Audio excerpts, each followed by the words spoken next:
السلام عليكم ورحمة الله وبركاته. الحمد لله الذي عز وارتفع وعلا فامتنع، وأشهد أن لا إله إلا الله وحده لا شريك له، رفع من شاء من عباده ووضع ووهب ونزع وضر ونفع وسن وشرع وفرق وجمع، وأشهد أن سيدنا ونبينا محمدا عبد الله ورسوله، خير من صلى وصام وخضع، صلى الله تعالى عليه وعلى آله وصحبه ومن لسنته متبع. أما بعد، فأعوذ بالله من الشيطان الرجيم. بسم الله الرحمن الرحيم. بل قالوا مثل ما قال الأولون، قالوا أإذا متنا وكنا ترابا وعظاما أإنا لمبعوثون، لقد وعدنا نحن وآباؤنا هذا من قبل إن هذا إلا أساطير الأولين। আল্লাহ তাআলা ইরশাদ করেন, বরং তারা আগের লোকদের মতো তারা কথা বলছে। তারা বলছে, আমরা যখন মারা যাব এবং মাটি হয়ে যাব, হাড্ডি হয়ে যাব, আমাদেরকে কি আবার পুনরুত্থিত করা হবে? নিশ্চয় এই প্রতিশ্রুতি আমাদের সাথে আগে করা হয়েছে, আমাদের বাপদাদার সাথে করা হয়েছে। এগুলো হচ্ছে আগের লোকদের কাল্পনিক কথা। দোহা জাদিদের এই মসজিদে আয়োজিত আজকের এই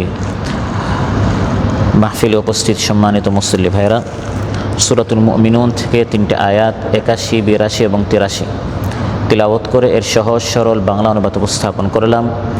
এই 3টে আয়াতের আলোকে আজ আমরা পরকাল যে অবশ্যই সংগঠিত হবে, আখিরাত যে অবশ্যই আছে, এ বিষয়ে আমরা আলোচনা উপস্থাপন করব ইনশাআল্লাহ।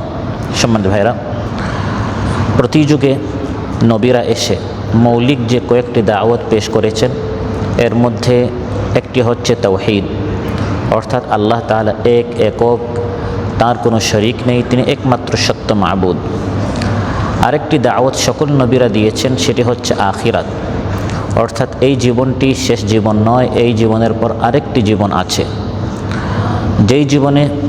এই জীবনে আমরা যত আমল করেছি, সেই আমলগুলোর হিসাব সেই জীবনে, আখিরাতের জীবনে দিতে হবে। এই দাওয়াতটি প্রত্যেক নবী তাদের উম্মতকে দিয়েছেন। কিন্তু কোরআনে কারিমে আল্লাহ তাআলা ইরশাদ করেন, প্রত্যেক যুগে নবীরা যখন তাদের কওমকে আখিরাতের কথা বলেছেন, যুগে যুগে কাফির মুশরিকরা আখিরাতকে উড়িয়ে দিয়েছে, মিথ্যা বলেছে। বরং তারা বলেছে এই জীবনটা, এই দুনিয়ার জীবনটা আসল জীবন, এই জীবনের পর পরকাল বলতে, আখিরাত বলতে কিছু নেই। রাসূল সাল্লাল্লাহু আলাইহি ওয়াসাল্লামও যখন মক্কাবাসীকে আখিরাতের কথা শুনিয়েছেন, যে এই দুনিয়াবী জীবনের পর আরেকটি জীবন আছে, যা আমাদের মৃত্যুর পরে শুরু হয়, সেখানে কবর আছে, সেখানে সিরাত আছে, মিজান আছে, হাসর আছে, সেখানে জান্নাত বা জাহান্নাম আছে। এই কথাগুলো শোনার পর আগের যুগের কাফিরদের মতো মক্কার কাফিররাও হাসাহাসি করলো, মস্কারি করলো, আর বলল, এটি কেমন কথা? আমরা যখন মারা যাব, মাটির সাথে মিশে যাব, আমাদেরকে আবার উঠানো হবে? আলুচ্চাত আল্লাহ তাআলা বলেন, হে নবী, আজ আপনাকে কাফির মুশরিকরা যেরকম আপনার এই দাওয়াতকে নিয়ে তারা মস্কারি করছে এবং তারা বলছে এই জীবনটাই আসল জীবন, আখিরাত বলতে কিছু নেই, এটি নতুন কোনো কথা নয়। আগের নবীদের জামানায় কাফির মুশরিকরাও এমন বলেছিল। বাল ক্বালু মিসলা মা ক্বালাল আউয়ালুন। আল্লাহ তাআলা বলেন, হে নবী, আজ কাফিররা আপনার সাথে আপনার এই আখিরাতের দাওয়াতকে যেরকম তারা প্রত্যাখ্যান করছে, এটি হচ্ছে আগের লোকদের মতো। অতএব আখিরাতকে অস্বীকার করা এটি নতুন কিছু নয়, এটি অনেক পুরাতন একটি চরিত্র। বিশেষ করে যারা দুনিয়া লোভী, যারা দুনিয়া পূজারী, যারা দুনিয়ার গোলামি করে, যারা দুনিয়ার সুখ শান্তিকে চূড়ান্ত সুখ শান্তি মনে করে, তাদের নিকট আখিরাতের আলোচনা, পরকালকে বা পরকালের বিষয়টা স্মরণ করে দেয়, এটি তাদের জন্য খুব অসহ্য বিষয়। তারা মনে করে আখিরাতের আলোচনা দুনিয়ার এই সুখ শান্তি থেকে তাদেরকে বঞ্চিত করে ফেলে। আমরা মন মতো জীবন যাপন করতে চাই, যা আমার মন চায় তা আমি করব, দেখব, শুনব, খাবো, ঘুরবো, আনন্দ ফুর্তি করব। আখিরাতের আলোচনা করলেই আমার এই আনন্দ ফুর্তির পথে এই আখিরাতের আলোচনা অন্তরায় হয়ে দাঁড়ায়। এই জন্য যুগে যুগে যারা আল্লাহকে স্বীকার করে, আখিরাতকে স্বীকার করে, এই দুনিয়ার জীবনটাকে যারা আসল জীবন মনে করে, তারা আখিরাতের আলোচনাকে সহ্যই করতো না। তারা তাদের নবীদেরকে বলেছিল, আয়াইদুকুম আন্নাকুম ইযা মিত্তুম ওয়া কুনতুম তুরাবান ওয়া ইযামান আন্নাকুম মুখরাজুন। আল্লাহ তাআলা বলেন, সেই আগের যুগের হুদ আলাইহিস সালাম যখন তার কওম আদকে আখিরাতের কথা শোনালেন, হে আমার কওম, এই জীবন শেষ জীবন না, আরেক জীবন আছে। তখন আদ যেতে কি বলল, তোমাদের এই নবী হুদ কি বলে, মিত্তুম, তোমরা যখন মারা যাবে, ওয়া কুনতুম তুরাবান, তোমরা মাটিতে মিশে যাবে, ওয়া ইযামান, হাড্ডিগুলো তোমাদের টুকরো টুকরো হয়ে যাবে। নবী কি বলে, আন্নাকুম মুখরাজুন, তোমাদেরকে আবার কবর থেকে বের করা হবে। হাইহাতা হাইহাতা লিমা তুআদুন, এটি অনেক দূরের বিষয়, এটি অসম্ভব। তোমাদের সাথে যে প্রতিশ্রুতি করা হচ্ছে মৃত্যুর পর আবার তোমাদেরকে উঠানো হবে, এই জীবনের সব হিসাব নেওয়া হবে, এটি অসম্ভব। আসল কথা হচ্ছে, ইনহিয়া ইল্লা হায়াতুনা দুনিয়া, আমাদের এই দুনিয়ার হায়াত, দুনিয়ার জীবনটাই হচ্ছে আসল জীবন। নামুতু ওয়া নাহইয়া, এক সময় আমরা কিছু ছিলাম না, এখন দুনিয়াতে এসেছি 40, 50, 60, 70 বছরের জন্য। এখানেই যা খাওয়ার খাও, যা দেখার দেখো, যা আনন্দ ফুর্তি করার করে ফেলো। ওয়ামা নাহনু বিমাবউসিন, মরে যাওয়ার পর আবার আমাদেরকে উঠানো হবে না, নবী যা বলে এগুলো বিশ্বাস করিও না। নবীর কথা মতো চললে তোমার এই জীবনের আনন্দ ফুর্তি থেকে, মন চাহি জিন্দিগি থেকে তুমি বঞ্চিত হয়ে যাবে।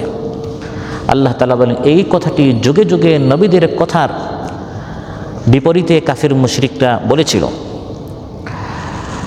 শুআইব আলাইহিস সালাম তিনি তার কওমকে আখিরাতের কথা স্মরণ করে দিয়েছিলেন। কোরআনের মধ্যে আল্লাহ তাআলা বলেন, এভাবে যুগে যুগে, ওয়া ইলা মাদিয়ানা আখাহুম শুআইবা, মাদিয়ানবাসীর নিকট আমি শুআইব আলাইহিস সালামকে পাঠালাম। তিনি তাদের সামনে দাওয়াত পেশ করলেন। ফাকালা ইয়া কওমি ইবুদুল্লাহ, তিনি বললেন, হে আমার কওম, আল্লাহর ইবাদত করো। ওয়ারজুল ইয়াউমাল আখির, আর আখিরাতের দিবসের উপর ঈমান আনো। আখিরাত বলতে একটা দিন আছে, সেই দিনের পুরস্কারের আশায়, সেই দিনে সফল হওয়ার আশায় নেক কাজ করো। ওয়ালা তা'সাউ ফিল আরদি মুফসিদিন, জমিনের মধ্যে ফাসাদ সৃষ্টি করিও না, বিপর্যয় সৃষ্টি করিও না। কারণ আখিরাত বলতে একটা দিন আছে, এই দুনিয়াতে যদি তুমি ফাসাদ, অশান্তি সৃষ্টি করো, অন্যায় কাজ করো, আখিরাতে তোমাকে এর হিসাব দিতে হবে, জবাব দিতে হবে। আল্লাহ তাআলা বলেন, ফাকাযযাবুহু, তারা মিথ্যা বলল। তারা বলল, শুআইব যা বলে এগুলি সত্য নয়, মন মতো জীবনযাপন করো। রাসূল সাল্লাল্লাহু আলাইহি ওয়াসাল্লাম যখন দাওয়াত পেশ করলেন, আল্লাহ তাআলা বলে, মক্কার কাফিররাও একই আচরণ করলো। তারা তাদের মজলিসে, বৈঠকে, আসরে, আড্ডাখানায় বসে বসে হাসাহাসি করতো। শুনেছো মোহাম্মদ কি বলে? মোহাম্মদ বলে, আমরা যখন মারা যাব আবার নাকি আমাদেরকে কবর থেকে উঠানো হবে, এরকম তারা হাসতো। রাসূল সাল্লাল্লাহু আলাইহি ওয়াসাল্লামকে শুনিয়ে তারা হাসতো। কোনোদিন শুনলাম না বাবা কবর থেকে উঠতে, দাদা কবর থেকে উঠতে। আমাদের কবরস্থানে বাবা আছে, দাদা আছে, পরদাদা আছে, কাউকে কোনোদিন শুনলাম না কবর থেকে উঠতে। আর মোহাম্মদ বলে আমরা নাকি আবার উঠবো। এভাবে তারা তাদের ক্লাবে, আসরে, আড্ডাখানায়, মজলিসে বসে বসে হাসাহাসি করত। আম্মা ইয়াতাসাআলুনা আনিন নাবাইল আযীমিল্লাযী হুম ফীহি মুখতালিফুন। আল্লাহ তাআলা বলেন, তারা কোন বিষয়ে হাসাহাসি করে, কোন বিষয়ে একজন আরেকজনকে জিজ্ঞাসা করে আর বলে এটা অসম্ভব, এটা অসম্ভব, সেই মহা সংবাদ সম্পর্কে। মৃত্যুর পর আরেকটা জীবন আছে, সেই প্রকৃত যে খবর, সংবাদ আমার নবী নিয়ে এসেছেন, সেই বিষয় নিয়ে তারা পরস্পর মতভেদ করছে। কাল্লা সায়ালামুন, না না না, একদিন তারা ঠিকই টের পাবে।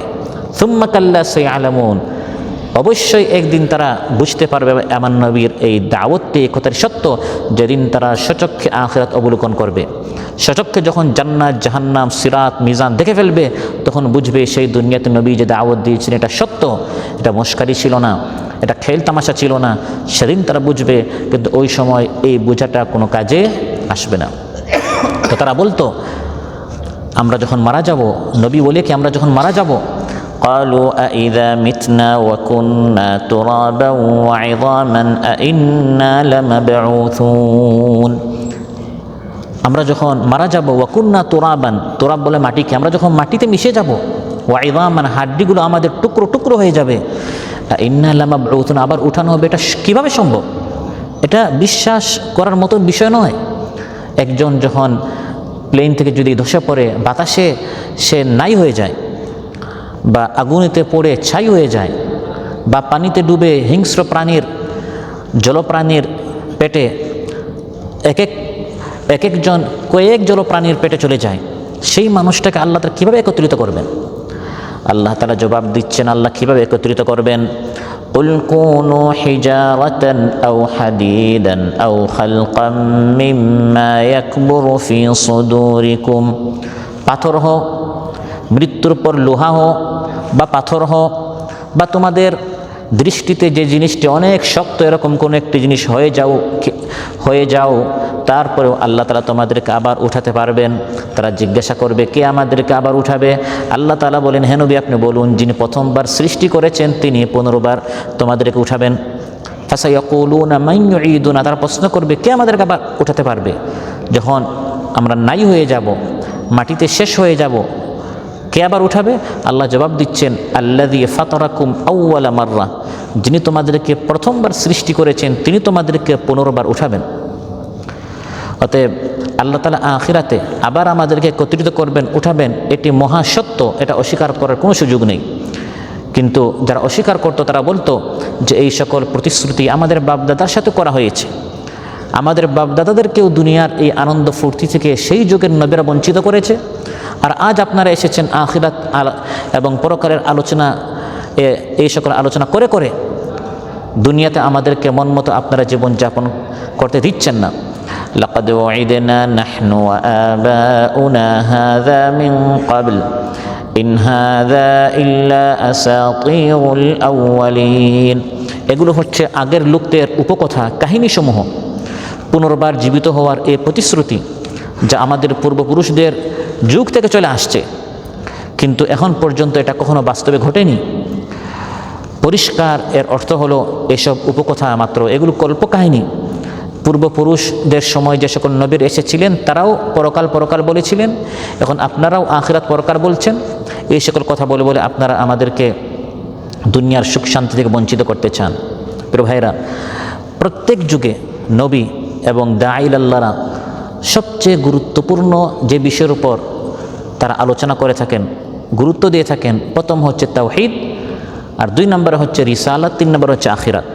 আখিরাতের বিষয়টি, পরকালের বিষয়টি খুব বেশি গুরুত্ব সহকারে নবীরা আলোচনা করেন।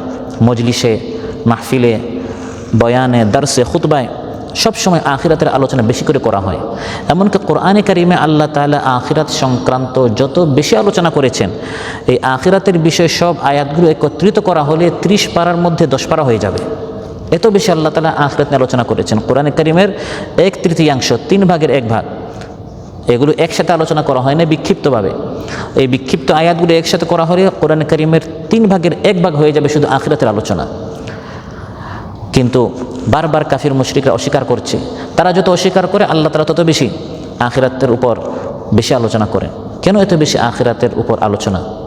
কারণ আখিরাতের উপর আলোচনা বেশি করা হলে তখন মানুষের ভিতরে যে একটি গাফলতি, এই গাফলতি দূর হবে। মানুষ সাধারণত যখন সচক্ষে এই দুনিয়া দেখছে, দুনিয়ার চাকচিক্য দেখছে, দুনিয়ার এই সৌন্দর্য দেখছে, আখিরাতটা সে তো আর দেখতে পারছে না। এটা হচ্ছে বিশ্বাসের বিষয়, এটা হচ্ছে অদৃশ্য, গায়ব। তো এই গায়ব অদৃশ্যটি মানুষের আড়ালে চলে যায়, যেটি হচ্ছে মহাসত্য, যেটির কামিয়াবি হচ্ছে আসল কামিয়াবি, যেটির ব্যর্থতা হচ্ছে আসল ব্যর্থতা। কিন্তু সেটা সচক্ষে না দেখার কারণে শয়তান ভুলিয়ে দেয়। আর দুনিয়াটা মানুষ প্রতিদিন দেখছে, প্রতিদিন সে ঘুম থেকে উঠছে, কাজে যাচ্ছে বা ব্যবসা বাণিজ্য করছে, খাচ্ছে, ঘুমাচ্ছে, এগুলো সে তার প্রতিদিনের রুটিনের অন্তর্ভুক্ত। এই জন্য দুনিয়াটি সে দেখে, অনুভব করে, শুনে, স্পর্শ করে। এই জন্য দুনিয়ার হাকিকতটি তার অন্তরে গেঁথে গিয়েছে। দুনিয়া সম্পর্কে আলোচনা করার দরকার নেই, আলোচনা না করলে সেটা সে দেখছে। আর আখিরাত না দেখার কারণে, অনুভব না করার কারণে, আখিরাতের আওয়াজ ধ্বনি না শোনার কারণে, আখিরাতের চিত্র দৃশ্য না দেখার কারণে শয়তান ভুলিয়ে দেয়। ফলে মানুষ গাফিল হয়ে যায়। অথচ আখিরাত দূরে নয়, আখিরাত অতি সন্নিকটে। আখিরাতের এই দিনের অনেক নামের মধ্যে একটি নাম হচ্ছে আল আজিফা, অর্থাৎ আসন্ন দিন, নিকটবর্তী দিন। আখিরাত দূরে নয়। রাসূল সাল্লাল্লাহু আলাইহি ওয়াসাল্লাম ইরশাদ করেন, বুইসতু আনা ওয়াস-সাআ কাহাতাইন, আমি রাসূল সাল্লাল্লাহু আলাইহি ওয়াসাল্লামের আগমন আর আখিরাত পরকাল কিয়ামতের মধ্যে দূরত্ব হচ্ছে এই 2 আঙ্গুলের মতো। এই 2 আঙ্গুলের মধ্যে যেমন কোনো দূরত্ব নেই। রাসূল সাল্লাল্লাহু আলাইহি ওয়াসাল্লাম 1450 বছর আগে বলেন, আমার আগমনের পরপরই আখিরাত আসবে। এখন 1450 বছর চলে গেছে, তার মানে আখিরাত অতি সন্নিকটে। এই 2 আঙ্গুল যেমন কাছাকাছি, আরেক ব্যাখ্যা হচ্ছে এই 2 আঙ্গুলের মধ্যে যতটুকু না ব্যবধান আছে, এই আঙ্গুল যতটুকু লম্বা আর এটা খাটো, এর মধ্যে যতটুকু দূরত্ব, এতটুকু হচ্ছে রাসূল সাল্লাল্লাহু আলাইহি সাল্লামের আগমন আর পরকাল সংঘটিত হওয়ার মধ্যে ব্যবধান। তাহলে আখিরাত একেবারে কাছে, আর মানুষ গাফিল। এখন প্রয়োজন কি বারবার আখিরাতের আলোচনা, যাতে করে এই উদাসীন মানুষটি, এই গাফিল মানুষটি, এই বেখবর মানুষকে আখিরাত মুখী করা যায়। তাই কোরআনের মধ্যে আল্লাহ তাআলা ইরশাদ করেন, ইকতারাবা লিন-নাসি হিসাবুহুম ওয়া হুম ফি গাফলাতিন মু'রিদুন। মানুষের হিসাবের দিন অতি সন্নিকটে, যে কোনো সময় মারা যাবেন, কিয়ামত সংঘটিত হবে, আপনার প্রত্যেকটা আমলের হিসাব দিতে হবে। অথচ আপনার চলাফেরা, আপনার খাবার দাবার, আপনার উঠা বসা, আপনার হাসি ঠাট্টা বিদ্রুপ দেখে মনে হয় আপনার কোনো খবরই নেই, অথচ মহা বিপদ আপনার অপেক্ষায়। তাই বারবার আখিরাত নিয়ে আলোচনা। আপনি দুনিয়াতে কত বছর বাঁচতে পারেন? 20 বছর, 50 বছর, 100 বছর? এর কারণে কি আখিরাত থেকে আপনি বেঁচে যাবেন? 1000 বছর বাঁচলেও একদিন তো মরতে হবে, একদিন তো আপনাকে আখিরাতে মুখোমুখি হতে হবে। হাব আন্নাকা মালাকতা কুনুজা কিসরা ওয়া উম্মিরতা সিনিনা ফাকানা মাযা। মনে করুন পৃথিবীর সবচেয়ে ধনী পারস্যের সেই কিসরার যত সম্পদ সব আপনাকে দেয়া হলো, আর পৃথিবীর যত সকল মানুষের যত হায়াত সব আপনাকে দেয়া হলো। একজন 50 বছর, একজন 100 বছর, একজন 150 বছর, একজন 70 বছর, এই সবগুলো আপনাকে একা দেয়া হলো। আপনি সবচেয়ে বেশি হায়াত পেলেন, সবচেয়ে বেশি মাল পেলেন। তারপর কি? আলাইসাল কবরু গায়াতু কুল্লু হাইয়িন ওয়া তুসআলু বা'দাহু আন কুল্লি হাযা। এসব কিছুর পর তো আপনাকে কবরে যেতে হবে। তারপর এত কিছু যে আপনি পেলেন এর হিসাব দিতে হবে।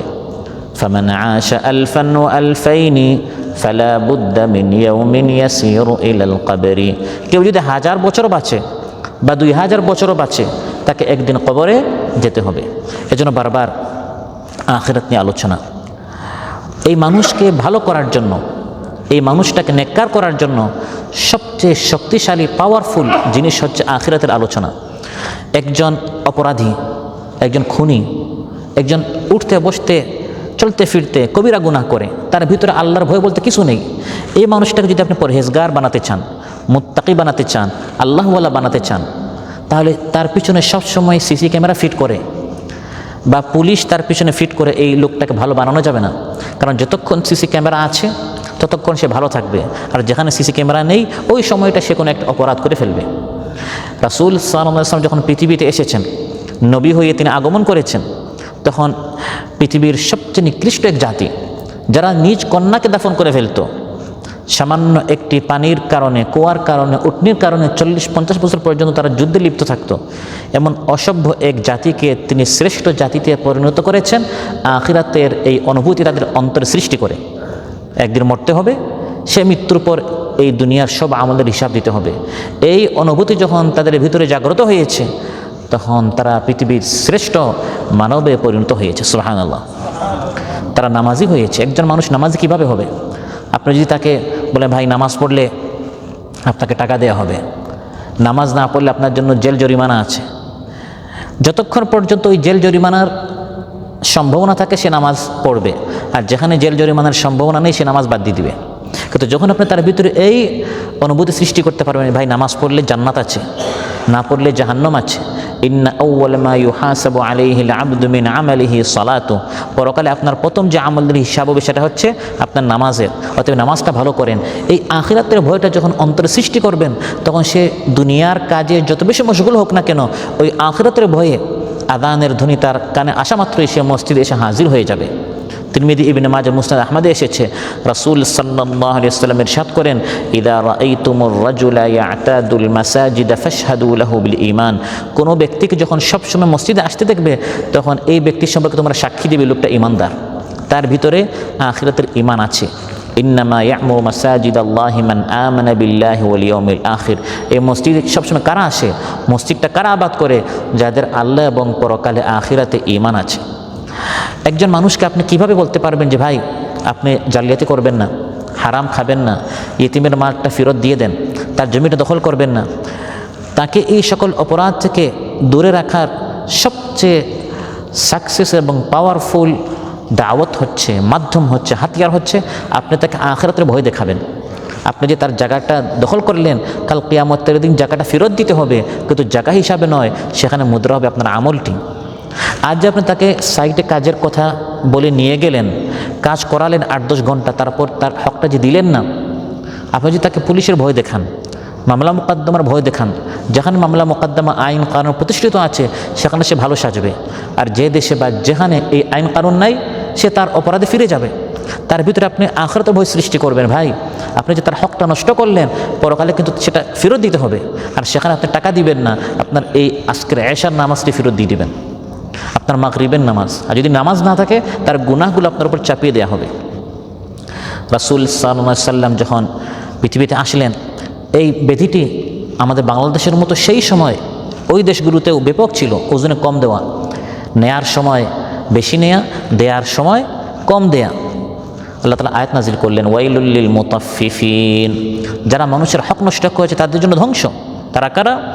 আল্লাযীনা ইযা ইকতালু আলান নাসি ইস্তাওফুনা ওয়া ইযা কালুহুম আও ওয়াজানুহুম ইউখসিরুন, যারা মানুষকে দেয়ার সময় কমায়া দেয় আর নিজে নেয়ার সময় 16 আনা বুঝে নেয়। আল্লাহ তাআলা বলেন তাদের অন্তরকে বিশ্বাস নেই যে একদিন আল্লাহর সামনে দাঁড়াতে হবে। দুনিয়ার নয়, ভয় দেখানো হচ্ছে আখিরাতের। আখিরাত আল্লাহর সামনে একদিন দাঁড়াতে হবে, এই ভয়টা নাই। আলা ইয়াযুন্নু উলাইকা আন্নাহুম মাবউসুনা লিয়াউমিন আযীম ইয়াওমা ইয়াকুমুন নাসু লিরাব্বিল আলামিন, এই ব্যক্তির কি অন্তরে আল্লাহর ভয় নেই? আজ আপনি জুলুম করছেন, তার মাল খাচ্ছেন, এটা অন্তরে আপনি গোশত ঢুকান নাই, সবজি ঢুকান নাই, আপনি আপনার অন্তরে ইয়েতিমের এই যে মালটা খেলেন, এটা আপনি আগুন ঢুকিয়েছেন। ইন্নাল্লাযীনা ইয়াকুলুনা আমওয়ালাল ইয়াতামা যুলমান ইন্নামা ইয়াকুলুনা ফি বুতুনিহিম নার, আপনার পেটে আপনি আগুন ঢুকিয়েছেন। এই ভয়টা যখন অন্তরে সৃষ্টি হবে, তখন বান্দা ইয়েতিমের হকটা ফেরত দিয়ে দিবে, বোনের হকটা নিজে উদ্যোগী হয়ে বোনের হকটা দিয়ে দিবে, ফুফুর হকটা দিয়ে দিবে, প্রতিবেশীর হকটা দিয়ে দিবে, কারণ আখিরাতের ভয় তার অন্তরে সৃষ্টি হয়েছে। বুখারী মুসলিমে এসেছে, 2 ভাই আসলেন রাসূল সাল্লাল্লাহু আলাইহি ওয়াসাল্লাম নিকট জায়গা জমিন সংক্রান্ত ঝামেলা। এগুলো তো অহরহ হয়ে থাকে ভাইদের মধ্যে। প্রত্যেকে দাবি করেছে এই জায়গাটি আমার, এই ভাই বলে জায়গাটি আমার, এই ভাই বলে জায়গাটি আমার। রাসূল সাল্লাল্লাহু আলাইহি ওয়াসাল্লাম দেখলেন যে 2 জনের কারোর নিকট কোনো ডকুমেন্টস নেই।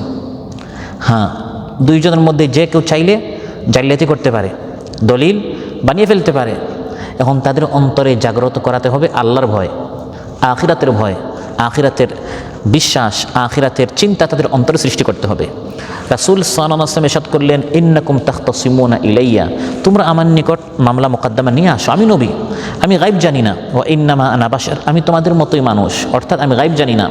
ওয়ালা আল্লা বা'দাকুম আন ইয়াকুনা আলহানা বিহুজ্জাতিহি মিন বা'দ, 2 ভাই আমার নিকট মামলা নিয়ে এসেছো, এমন হতে পারে 2 জনের মধ্যে একজন কথায় খুব পটু, জায়গাটি তার নয়, কিন্তু আইন কানুনের ফাঁক ফুকর এত বেশি সে জানে, কথায় এত পারদর্শী, এত চতুর চালাক পটু, সে মিথ্যাকে সত্য বানিয়ে ফেলতে পারে, সত্যকে মিথ্যা বানিয়ে ফেলতে পারে, সে কথা এত চালাক।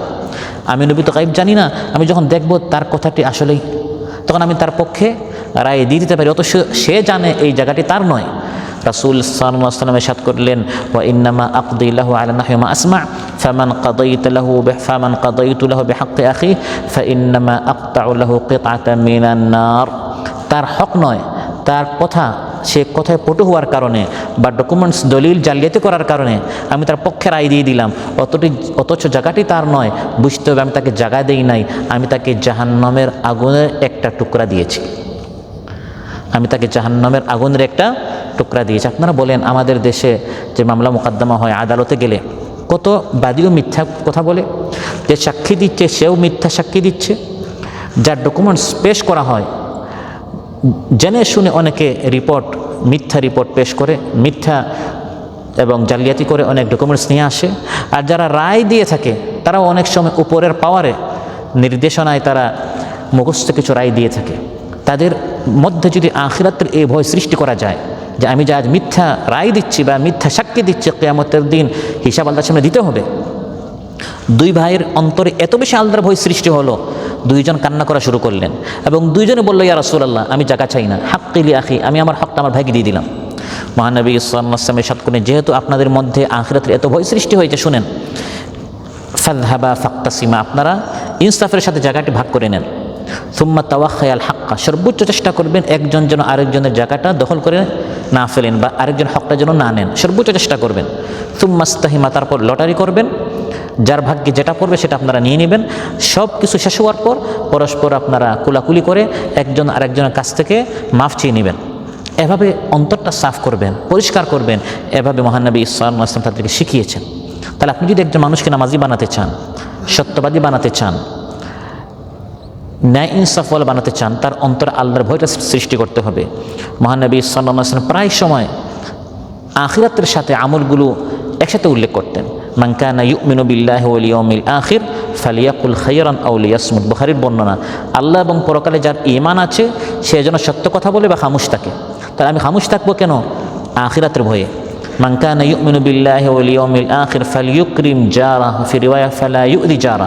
আল্লাহ এবং পরকালে যার ঈমান আছে সে যেন প্রতিবেশীকে কষ্ট না দেয়, প্রতিবেশীকে যেন সে একরাম করে। তাহলে প্রতিবেশীকে যে কষ্ট দিব না, কিসের ভয়ে? আখিরাতের ভয়ে। মান কানা ইউমিনু বিল্লাহি ওয়াল ইয়াউমিল আখির ফালইউকরিম দাইফা, আল্লাহ এবং পরকালে যার ঈমান আছে সে যেন মেহমানকে মেহমানদারি করে, তার একরাম করে। এভাবে প্রায় নেক আমলের উল্লেখ করার সময় রাসূল সাল্লাল্লাহু আলাইহি ওয়াসাল্লাম আখিরাতের চেতনা, আখিরাতের বিশ্বাস উল্লেখ করতেন। ওই আখিরাতের ভয়ে আমি আপনি যেন ভালো হয়, যাতে করে কিয়ামতের দিন আখিরাতে আমরা সফল হতে পারি, কামিয়াব হতে পারি। আল্লাহ সুবহানাহু ওয়া তাআলা আমাদের সবাইকে আখিরাতের চূড়ান্ত দিনে যারা ফাইজিন, কামিয়াব, আল্লাহর সফল বান্দা, সেই সফল বান্দাদের মধ্যে আল্লাহ তাআলা আমাদের সবাইকে শামিল করুন। আমরা যেন জাহান্নাম থেকে বেঁচে আমরা সবাই জান্নাতি হতে পারি। আল্লাহ তাআলা আমাদের সবাইকে তৌফিক দান করুন। জান্নাতীদের যে সকল নেক আমল রয়েছে, নেক আমল বেশি বেশি করার, মকবুল নেক আমল করার আল্লাহ তাআলা আমাদের সবাইকে তৌফিক দান করুন। মাহে রমাদানে আমরা যে সিয়াম, কিয়াম, তিলাওয়াত, ইবাদত করেছি, আল্লাহ তাআলা এই সকল নেক আমলগুলো কবুল করুন। এবং গোটা জীবনে আমরা যত নেক আমল করেছি, নেক আমলগুলো আল্লাহ তাআলা কবুল করুন। এই দেশকে এবং গোটা মুসলিম বিশ্বকে আল্লাহ তাআলা সব ধরনের ষড়যন্ত্র, চক্রান্ত, বিপদ আপদ, মুসিবত থেকে আল্লাহ তাআলা হেফাজত করুন। আমাদের সকলের জান মাল, আমাদের সকলের পরিবার পরিজন আল্লাহ তাআলা সেফ রাখুন, নিরাপদ রাখুন। সব ধরনের বালা মুসিবত থেকে আল্লাহ তাআলা হেফাজত করুন। সুবহানাকাল্লাহুম্মা বিহামদিক, আশহাদু আল্লা ইলাহা ইল্লা আনতা, আস্তাগফিরুকা ওয়া আতুবু ইলাইক। আসসালামু আলাইকুম ওয়া রাহমাতুল্লাহি ওয়া বারাকাতুহু।